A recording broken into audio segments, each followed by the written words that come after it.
नमस्ते बच्चों, विज्ञान के सेशन में आप लोगों का स्वागत है। जंतु में जनन ये हमारा चैप्टर चल रहा है और आज जो हम लोग बात करने जा रहे हैं वो है निषेचन क्रिया के बारे में।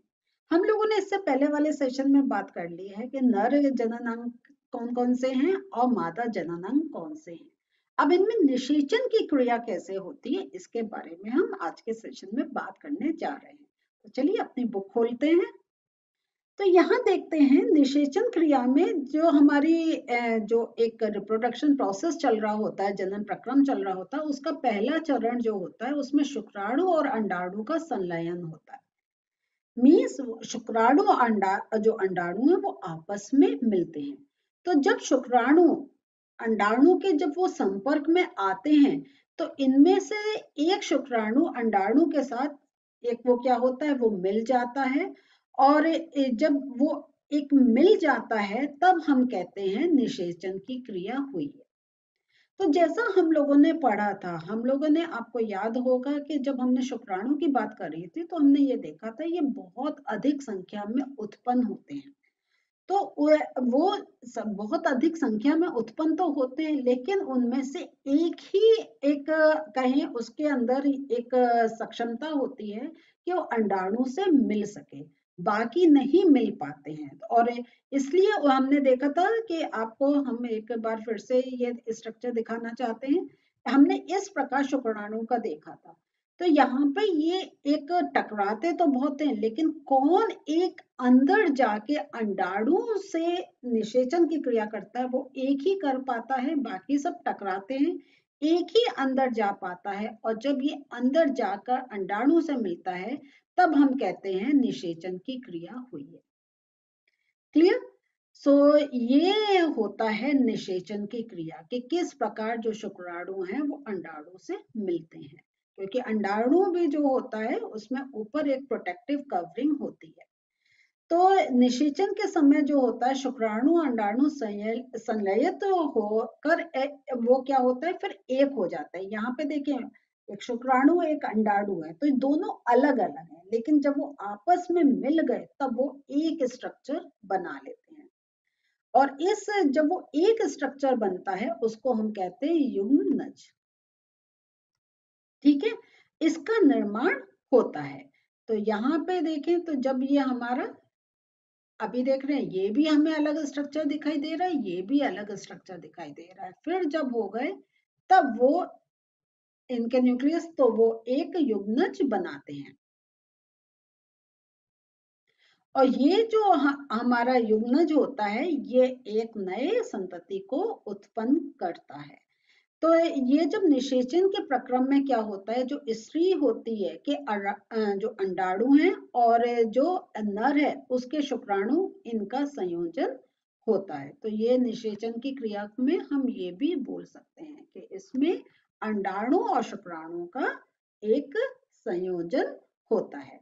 अतः नई संतति में क्या होता है, कुछ लक्षण जो होते हैं वो माता से मिलते हुए होते हैं तथा कुछ लक्षण पिता के साथ वो मिलते हैं, क्योंकि दोनों का एक का स्पर्म है एक का एग है ना। तो एक का जो आपका ये जो शुक्राणु है और एक का अंडाणु है तो दोनों के अपने अपने गुण उनके अंदर हैं। जब दोनों मिल गए तो कुछ नए से गुण हमें सामने देखने को मिलते हैं, लेकिन कहीं हमें कुछ जब शिशु एक का फॉर्मेशन होता है, जब शिशु हम का जन्म होता है तब हम देखते हैं उसके अंदर कुछ कैरेक्टर्स हमें उसकी माता से मिलते हुए मिलते हैं, कुछ कैरेक्टर्स हमें उसके पिता से एक उनके से सिमिलर दिखाई देते हैं। कारण यह है क्योंकि उन दोनों के ही मिलने से वो एक नया जीव बना है। तो इसलिए हम देखते हैं कि जो हमारे भाई बहन होते हैं उनमें भी हमें आपस में भी सिमिलरिटीज देखने को मिलती हैं। तो आप अपना जरा सा देखिएगा कि आपके कौन से गुण, आपके आपके आंखों का रंग, आपके शरीर का रंग, आपकी नाक की शेप, आपकी आंखों का रंग केक आपका किन से मिलता है। तो ये एक है कि इसलिए हम कहते हैं कि हम देखकर ही पहचान जाते हैं कि ये आपके बच्चे कि आपके जैसा हमें एक छवि सी देखने को मिलती है। वह निषेचन जो मादा के शरीर के अंदर होता है इसको हम कहते हैं आंतरिक निषेचन। और ये जो आंतरिक निषेचन की क्रिया होती है बहुत से जीवों में देखने को मिलती है, जैसे आपका मनुष्य है, गाय है, कुत्ते हैं, मुर्गी और बहुत अनेक और जंतु हैं जिनमें आंतरिक निषेचन होता है। इसके बाद हम लोग ये देखते हैं, अब बहुत से हमारे ऐसे जीव हैं जिनमें जो निषेचन की क्रिया होती है वो उनके शरीर से बाहर होती है। तो अनेक जो जंतुओं में निषेचन की क्रिया मादा जंतु के शरीर के अंदर नहीं होती बल्कि वो बाहर होती है, और जो बाहर निषेचन की क्रिया जनरली क्या होता है, जल में होती है। तो ये कैसे होता है इसको हम समझते हैं। उसमें क्या होता है कि जब हमारा ये जो वर्षा का टाइम होता है, बसंत का जो टाइम होता है, इसमें जो आपके जो मेढक हैं या जो टोड हैं वो भी उसकी एक स्पेशी है। तो ये जो है ये आपके जो पानी के चाहे तालाब हैं या छोटे छोटे जो आपके कुंड से बने हुए हैं जहाँ पे पानी बहुत हल्की गति से बह रहा है, नदी नहीं है, एक जहाँ थोड़ा सा पानी रुका हुआ है, तो इनमें ये जनरली हमें पाए जाते हैं। और उसमें एक ये प्रक्रिया होती है कि नर तथा मादा एक साथ पानी में वो जाते हैं, और जो मादा होती है वो सैकड़ों अंडे दे देती है। अभी हमने मनुष्य में देखा था कि एक ही अंड 1 महीने में प्रोड्यूस होता है ना। और वो फिर हमारा एक जो हमारी ट्यूब है उसमें वो पास होता है। लेकिन यहाँ पे हम ये देखते हैं कि जो मेढक है, वो जो मादा मेढक है वो अनेकों अंडे वो अपने वो जो उसके वो उत्पन्न करके और वो शरीर से बाहर वो निकाल देती है। मीन्स वो पानी में बहुत अंडे दे देती है। अम, मुर्गी के अंडे की तरह मेढक के अंडे में भी क्या होता है, वो कवच से ढके हुए होते हैं।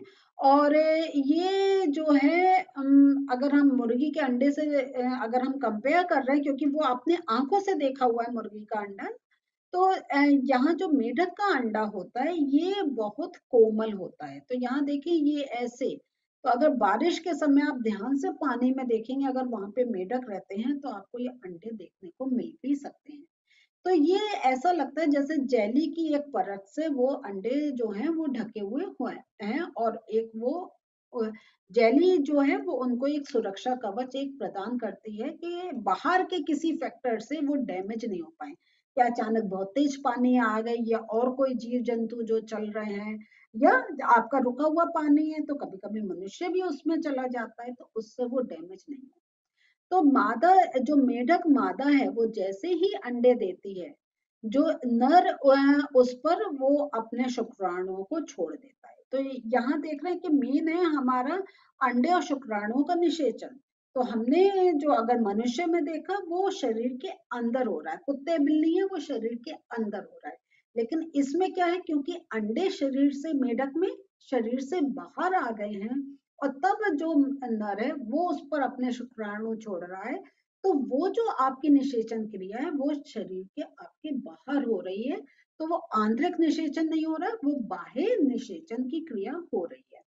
तो ये जो होता है, जो मेढक नर मेढक जो है वो अपने शुक्राणु उस पर छोड़ देता है, और वो फिर शुक्राणु हमेशा शुक्राणु जो है वो तैरते हैं, और वो तैर कर जब वो किसी ऐसी अंड के कांटेक्ट में आते हैं तब वो उसका निषेचन क्रिया होती है, मीन्स वो उससे मिल जाते हैं और वो एक युग्मनज बना देते हैं। इस प्रकार निषेचन जिसमें नर एवं मादा युग्मक का जो संलयन है वो शरीर के बाहर होता है, उसे हम बाह्य निषेचन कहते हैं। और ये मछलियों में भी, स्टारफिश में, जो जलीय प्राणी होते हैं उनमें हमें ये देखने को मिलता है।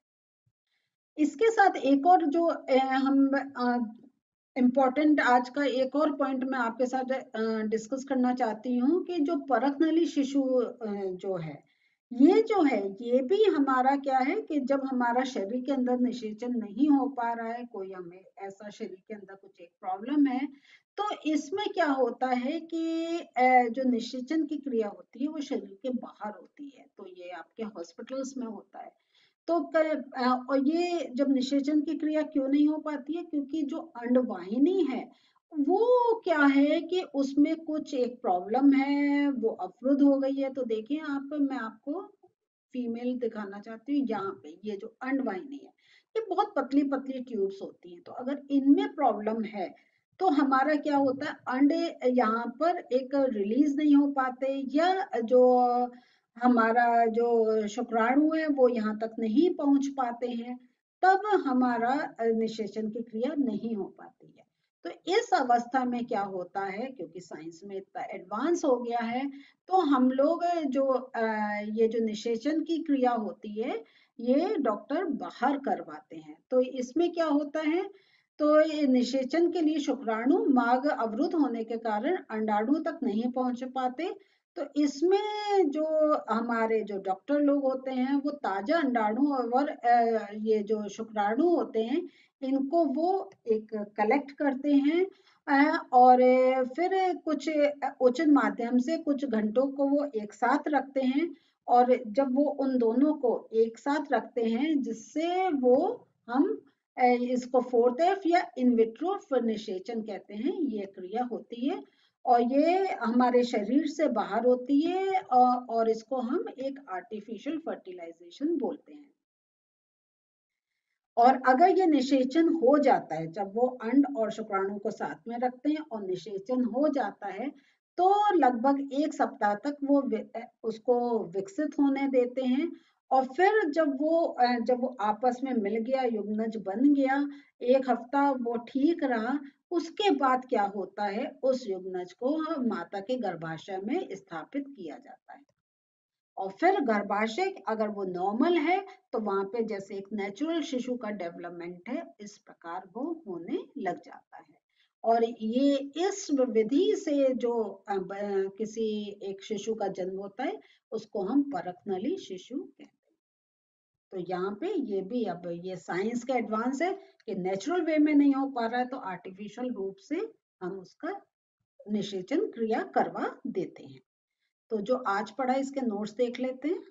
तो निषेचन का अगर हम देखें तो शुक्राणु तथा अंडाणु का संलयन निषेचन कहलाता है। निषेचन के परिणाम स्वरूप युग्मनज का निर्माण होता है। युग्मनज का एक नई व्यष्टि का प्रारंभ है। निषेचन के प्रकार हमने जो देखे वो हैं आंतरिक निषेचन और बाह्य निषेचन। तो आंतरिक जो शरीर के अंदर हो रहा है, बाह्य जो शरीर के बाहर हो रहा है। बाह्य किसमें हमने देखा, मेढक और जो जलीय जो प्राणी है उनमें होता है। आंतरिक हमारे जैसे मनुष्य में, आप कुत्ते में, बिल्ली में, और बहुत से गाय है, बकरी है, इन सब में आपका आंतरिक निषेचन की क्रिया चलती है। आंतरिक निषेचन, निषेचन जो मादा के अंदर होती है आंतरिक निषेचन कहलाता है। और ये मैंने आपको कुछ एग्जांपल्स लिख दिए, ये आपसे पूछा जा सकता है इसलिए आपको नोट्स रूप में भी दिखा रहे हैं। बाह्य निषेचन क्या होता है, निषेचन की क्रिया जिसमें नर एवं मादा युग्मक का संलयन मादा शरीर के बाहर होता है, बाह्य निषेचन कहलाता है। और ये आपका मछली, स्टारफिश इत्यादि जंतुओं में बाह्य निषेचन होता है। तो बच्चों आज हम लोगों ने देखा कि किस प्रकार निषेचन की क्रिया होती है। और ये जो निषेचन की क्रिया है ये हमने देखा ये आंतरिक भी हो सकती है और बाह्य भी हो सकती है। और मनुष्य में जनरली क्या होता है, वो आंतरिक होती है, लेकिन किसी कारणवश अगर वो आंतरिक नहीं हो पा रही है तो उसको बाहर भी किया जा सकता है। बेसिक क्या होता है कि बस निषेचन की क्रिया बाह्य होती है, फिर जो युग्मनज बनता है उसको शरीर के अंदर एक डाल दिया जाता है और वो गर्भाशय में फिर एक शिशु उस युग्मनज से एक शिशु बन जाता है।